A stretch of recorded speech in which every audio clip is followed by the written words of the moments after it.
Hello दोस्तों, welcome back to my channel. आज की हमारी कहानी है एक जादुई घोड़े के बारे में, जो बहुत ही प्यारी और रहस्यमय कहानी है। पुराने ज़माने की बात है जब दुनिया में राजा महाराजाओं का राज था और हर जगह कहानियाँ और किस्से लोगों के दिलों में बसते थे। एक छोटी सी राजधानी थी जिसका नाम सुरंगपुर था। सुरंगपुर की सुंदरता और शांति बहुत ही मशहूर थी, लेकिन इस राज्य के लोगों के बीच एक पुरानी कहानी बहुत ही लोकप्रिय थी। एक जादुई घोड़े की कहानी। कहते हैं कि वो घोड़ा सिर्फ एक कहानी नहीं बल्कि एक सच था और आज भी कहीं छुपा हुआ है। राजा वीरेंद्र प्रताप सुरंगपुर के शासक के समर्थ एक दयालु राजा थे। उनका एक बेटा था, उसका नाम आर्यन राजकुमार था, जो बहुत बहादुर और ज्ञानी था। एक दिन आर्यन को राजमहल की पुरानी पुस्तकालय में एक किताब मिली जो जादुई घोड़े के बारे में थी। किताब के हर पन्ने पर घोड़े की तारीफ लिखी थी। उसकी सफ़ेद चमकदार आंखें और माथे पर एक अनोखा निशान और एक शक्ति जो उसे दुनिया में सबसे अलग करती थी। लिखा था कि जो भी इस घोड़े का मालिक बनेगा उसे कभी हार नहीं मिलेगी। लेकिन घोड़ा मिलना इतना आसान भी नहीं था, क्योंकि वो अपना मालिक खुद चुनता था।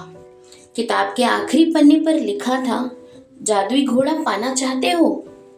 हिम्मत होनी चाहिए, झूठ नहीं होना चाहिए और दिल साफ होना चाहिए, वरना बुरे लोग इस घोड़े से दूर रहते हैं। राजकुमार आर्यन के मन में एक इच्छा जागी।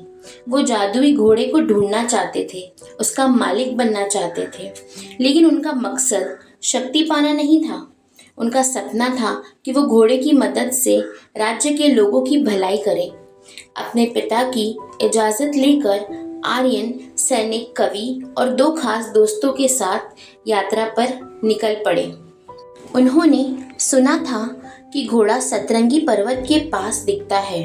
ये जगह एक जादुई और रहस्यमय थी। वहां तक पहुंचने के लिए उन्हें घने जंगल, खतरनाक नदियां और अजीब से जानवरों का सामना करना पड़ता। सतरंगी पर्वत एक घना जंगल था। उस जंगल में पुराना विश्वास था कि कोई भी यात्री इस जंगल से बिना नुकसान पाए नहीं निकल सकता है। जंगल में हर तरफ अंधेरा और अजीब सी आवाजें आती थी। एक दिन उन्होंने देखा कि एक शेर एक छोटी सी लड़की पर हमला कर रहा है। आर्यन और उसके साथियों ने बिना किसी देर के उस लड़की को बचाया। शेर को भगाने के बाद लड़की ने कहा, आप लोग बहुत बहादुर हो, आप लोगों का बहुत शुक्रिया। मैं एक परी हूँ जो यहाँ इंसानी रूप में रह रही थी। तुम लोगों का दिल साफ है, इसीलिए मैं तुम्हारी मदद करूँगी। परी ने उन्हें एक जादुई मणि दी और एक तलवार भी दी और कहा, ये दोनों तुम्हें जंगल के राक्षसों से और छुपे हुए खतरों से बचाएंगे। इतना कहकर परी गायब हो गई। जंगल पार करने के बाद आर्यन और उसके साथियों ने एक बड़ी तेज बहने वाली नदी देखी। ये नदी अंधेरों की नदी थी और इसी नाम से जानी जाती थी, क्योंकि यहाँ कोई उजाला नहीं था और पानी में भी अजीब सा जादू था जो लोगों को अपनी ओर खींच लेता। आर्यन ने मणि को निकालकर नदी के किनारे रख दिया और उसकी रोशनी से एक छुपा हुआ पुल उन्हें दिखाई दिया। पुल पर चलते वक्त एक विशाल जलराज मतलब पानी का राक्षस ने उन पर हमला कर दिया। वीर और राघव ने उसे लड़ते हुए आर्यन को आगे भेजा और आर्यन ने जादुई तलवार से जलराज को हरा दिया। पुल के उस पार एक बुढ़िया उसका इंतजार कर रही थी। बुढ़िया ने कहा, अभी तुम्हें और परीक्षाओं से गुजरना होगा, लेकिन तुम्हारा हौसला देखकर लगता है कि तुम जादुई घोड़े के लायक हो। उसने एक जादुई सिक्का निकाला और आर्यन को दिया। जो आगे का रास्ता दिखाने वाला था। सतरंगी पर्वत के पास पहुंचकर आर्यन और उसके साथियों को एक गुफा मिली। गुफा के अंदर सब कुछ सतरंगी रोशनी में था, लेकिन वहाँ एक बड़ा सा जिन बैठा हुआ था जो घोड़े की रक्षा करता था। जिन बोला, अगर तुम्हें जादुई घोड़ा चाहिए तो तुम्हें 3 सवालों के जवाब देने होंगे। अगर गलत जवाब दिया तो तुम लोग यहाँ से कभी भी वापस नहीं जा पाओगे। आर्यन ने हिम्मत जुटाई और हाँ कहा। जिन ने कहा, पहला सवाल, बहादुरी क्या होती है? दूसरा सवाल, एक सच्चे राजा का क्या फर्ज होता है? और तीसरा सवाल, अगर तुम इस शक्तिशाली घोड़े को पालोगे तो क्या करोगे? आर्यन ने जवाब दिया, पहले सवाल का, सच्ची बहादुरी वो है जो बिना स्वार्थ के दूसरों की मदद करे। दूसरे सवाल का जवाब, एक सच्चा राजा अपने लोगों का रक्षक और सेवक होता है।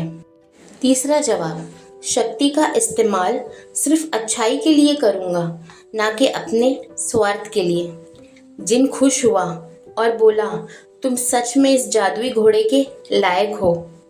गुफा की दीवारें चमकने लगी और एक सफ़ेद रोशनी के साथ घोड़ा सामने आया। उसकी आंखों में एक अनोखी सी चमक थी और वो आर्यन के पास आकर रुक गया। आर्यन ने घोड़े को प्यार से हाथ लगाया और घोड़ा खुद ही झुक गया। उसके माथे पर एक निशान था जो सिर्फ अपने सच्चे मालिक के लिए ही दिखाई देता था। आर्यन ने उसके साथियों के साथ वापस सुरंगपुर आने का फैसला किया। जादुई घोड़े की मदद से आर्यन ने अपने राज्य के लोगों की भलाई की और हमेशा असुर और बुराइयों से उनकी रक्षा की। देखते ही देखते ये घोड़ा एक मिसाल बन गया और लोग उसे सूर्य कहने लगे, क्योंकि वो घोड़ा अंधेरों में भी उजाला कर देता था और सबकी ज़िंदगी में रोशनी ले आया था। ये कहानी हमें सिखाती है कि शक्ति से ज़्यादा ज़रूरी है एक अच्छा दिल, हिम्मत और अपने लोगों के लिए एक सच्चा प्रेम होना चाहिए। बस इसी तरह उस जादुई घोड़े की मदद से और आर्यन की वजह से उसके राज्य के लोग बहुत ही आराम से खुशी के साथ ज़िंदगी बिताने लगे। उम्मीद करती हूँ आपको हमारी आज की ये वीडियो पसंद आई होगी। So please like, share and subscribe to my channel. See you another time.